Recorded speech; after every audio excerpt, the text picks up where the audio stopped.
Hello at welcome sa ating channel. Ngayon nga i-review natin yung kumakalat ng mga spoilers ngayon patungkol sa chapter 985. Uulitin ko guys hindi pa naman to yung aktual na chapter 985. Patay na nga ba si Orochi? Based nga sa lumalabas ng mga spoilers about sa chapter 985, nakita nating hiniwa mismo ni Kaido yung leeg netong si Orochi. And ang sabi pa nga dito, hindi daw talaga sinasama ni Kaido si Orochi sa mga plano niya. Plano niya na maghari sa Wano. It means mutual lang o pareho yung plano netong si Kaido at Orochi. Dahil ang iniisip nga netong si Orochi, ginagamit niya lang si Kaido para sa kapakanan niya. At itong si Kaido naman, iniisip lang rin niya na ginagamit niya rin si Orochi para sa kapakanan lang rin niya. Ngayon, ang tanong nga dito, kung totoong patay na ba talaga si Orochi? Alam nyo, very doubtful ako sa idea na patay na talaga si Orochi. Yes, possible. Pero kilala naman natin si Oda, 'di ba? Hindi siya mag-aalis ng isang karakter basta-basta unless may ginawa tong major move bago siya mamatay. Yes, nakita nga nating hiniwa ni Kaido mismo yung leeg netong si Orochi. Pero kung maaalala nyo nga, yung devil fruit nga netong si Orochi, yung Hibi-Hibi no Mi. Or kaya niyang mag-transform into 8-headed snake. And in Japanese mythology naman, kung saan itong 8-headed snake na si Yamata no Orochi, hindi lang naman isang ulo yung hiniwa dito para mamatay siya. Bagkos 8 ulo nga yung hiniwa sa kanya para mamatay siya. Ngayon kung i-connect natin to sa Orochi ng Wano, very possible na buhay pa talaga siya para sa akin. And hindi naman siguro papatayin ni Oda ng ganyan-ganyan lang si Orochi, 'di ba? Alalahanin nyo, maraming gustong pumatay kay Orochi na mas worth it kaysa kay Kaido. Nandyan nga yung mga scabbards na sobrang galit sa kanya dahil sa ginawa niyang pagtatraidor kay Kozuki Oden. Nandyan rin si Zoro, na galit rin sa kanya dahil sa pinatay niya nga si Shimotsuki Yasue. Kaya very possible na buhay pa talaga siya at baka sa kanila ibigay ni Oda yung kamatayan netong si Orochi. Anyway, mapunta naman tayo dito sa isa pang spoiler sa chapter 985. Sinabi nga na gagawin daw ni Kaido yung Wano na New Onigashima. At sinabi rin nakipag-alyansa siya sa Big Mom Pirates para kuhain nila yung mga ancient weapons at yung One Piece. At para na rin makamit niya yung hinahanap niyang best war.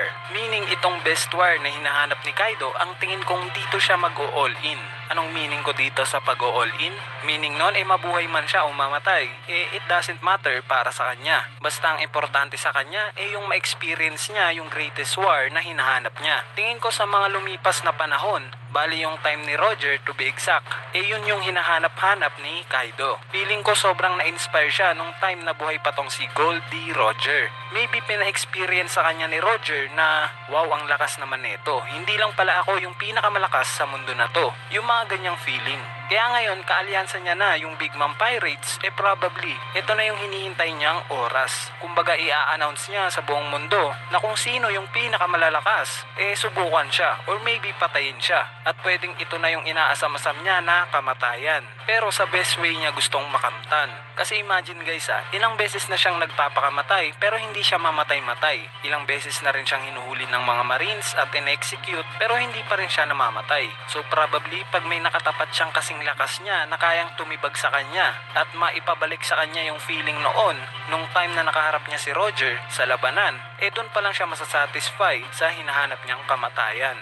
Sa case naman ng idea na si Yamato daw yung gagawin niyang shogun ng bagong Wano, alam naman natin na hindi yung trip ni Yamato. Dahil ang mas nilulook up nga nitong si Yamato yung pagiging bayani ni Kozuki Oden. So ngayon dito na magiging mas interesting yung mga mangyayari. Kasi isipin nyo si Yamato na anak ni Kaido ngayon ang gusto niyang mag-lead. Para nga naman finally, mawala na kay Yamato yung kagustuhan niyang maging si Oden. Pero sa lumalabas na spoiler ngayon, sinasabing gusto daw pala talaga ni Yamato na sumama kay Ace noon pa. Pero dahil nga sa handcuffs niya, nasuot-suot, kaya hindi siya makasama noon kay Ace. Meaning ibang-iba talaga yung trip na itong si Yamato, kesa sa kagustuhan ng tatay niya. Kaya sobrang gandang makita pag dumating na yung time na maglaban itong si Kaido at Yamato. Kasi mapapaisip nun si Kaido, 'di ba? Na kung lalabanan ba niya talaga yung sarili niyang anak o ipagpapatuloy pa rin niya yung plano niya. Anyway, alam naman nating lahat na hindi biro yung lakas ng anak ni Kaido. Nakita naman natin na kaya niyang sumabay kay Luffy.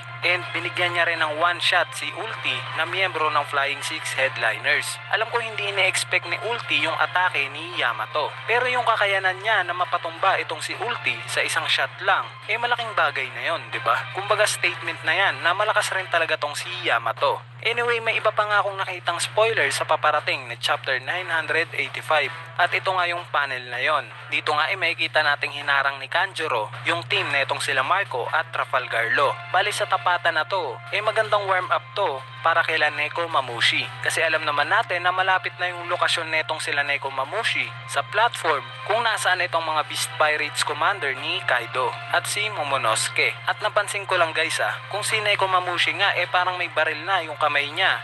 Itong si Inuarashi naman, may espada na nga yung paa niya na same as kay Golden Lion Shiki. At base rin sa mga panel na to, it seems like parang wala dito sila Trafalgarlo at Marco the Phoenix. Bali may dalawang reason kung bakit wala silang dalawa dyan. Isa na nga dyan yung possibility na pwedeng dumiretso na agad sila para mailigtas nga naman si Momonosuke. Or pwedeng puntahan nila yung anino na nakita na itong si Marco na binanggit niya sa last chapter. Teka, sino nga ba tong anino na nakita ni Marco?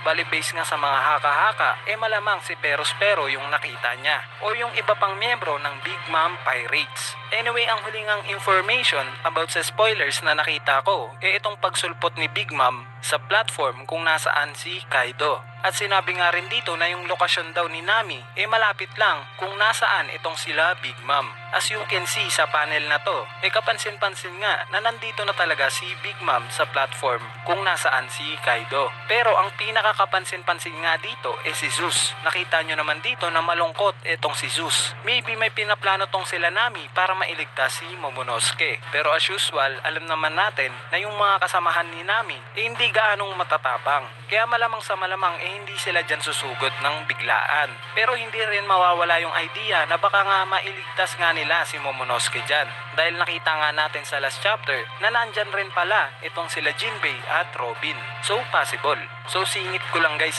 tingin ko sa ginawa ni Kaido na pag-attempt na patayin itong si Orochi, baka maging all-out war na ngayon yung mangyayari sa Onigashima. Bakit all-out war? Dahil may mga tao rin naman tong si Orochi na talagang loyal sa kanya na pwede siyang protektahan. Isa pa nagbabadya na nga rin tong si Wushu na gusto niyang patayin si Queen. And even X-Drake guys na alam naman nating hindi fully committed kay Kaido, baka ito na rin yung time niya na bumaliktad once na gumawa na ng hakbang itong si Wushu.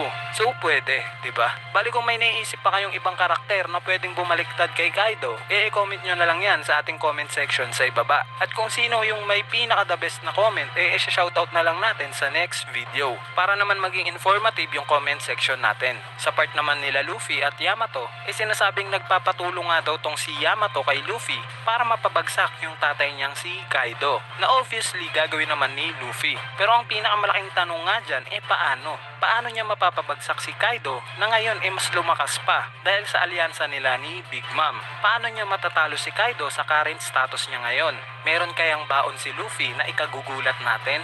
Meron kayang bagong baraha si Luffy na ilalabas pag nagharap na sila ni Kaido? Syempre lahat ng mga katanungan na yan, masasagot lang yan sa mga susunod pa na mga chapters. Sa mga nagtatanong kung kailan i-release yung chapter 985, sinasabing sa July 19 nga daw yung release neto. Pero hindi pa yan official at haka-haka pa lang yan. Kaya stay tuned lang sa channel natin para updated kayo sa mga One Piece content natin. At kung saaling na-enjoy mo naman tong video na to, huwag ka nang mahiyang pindutin yung like button. Dahil napakalaking tulong na nga niyang like nyo para sa ating channel. At syempre huwag nyo na rin kalimutang pindutin yung subscribe button para lagi kayong updated pag may bago tayong upload na video. So yun lang.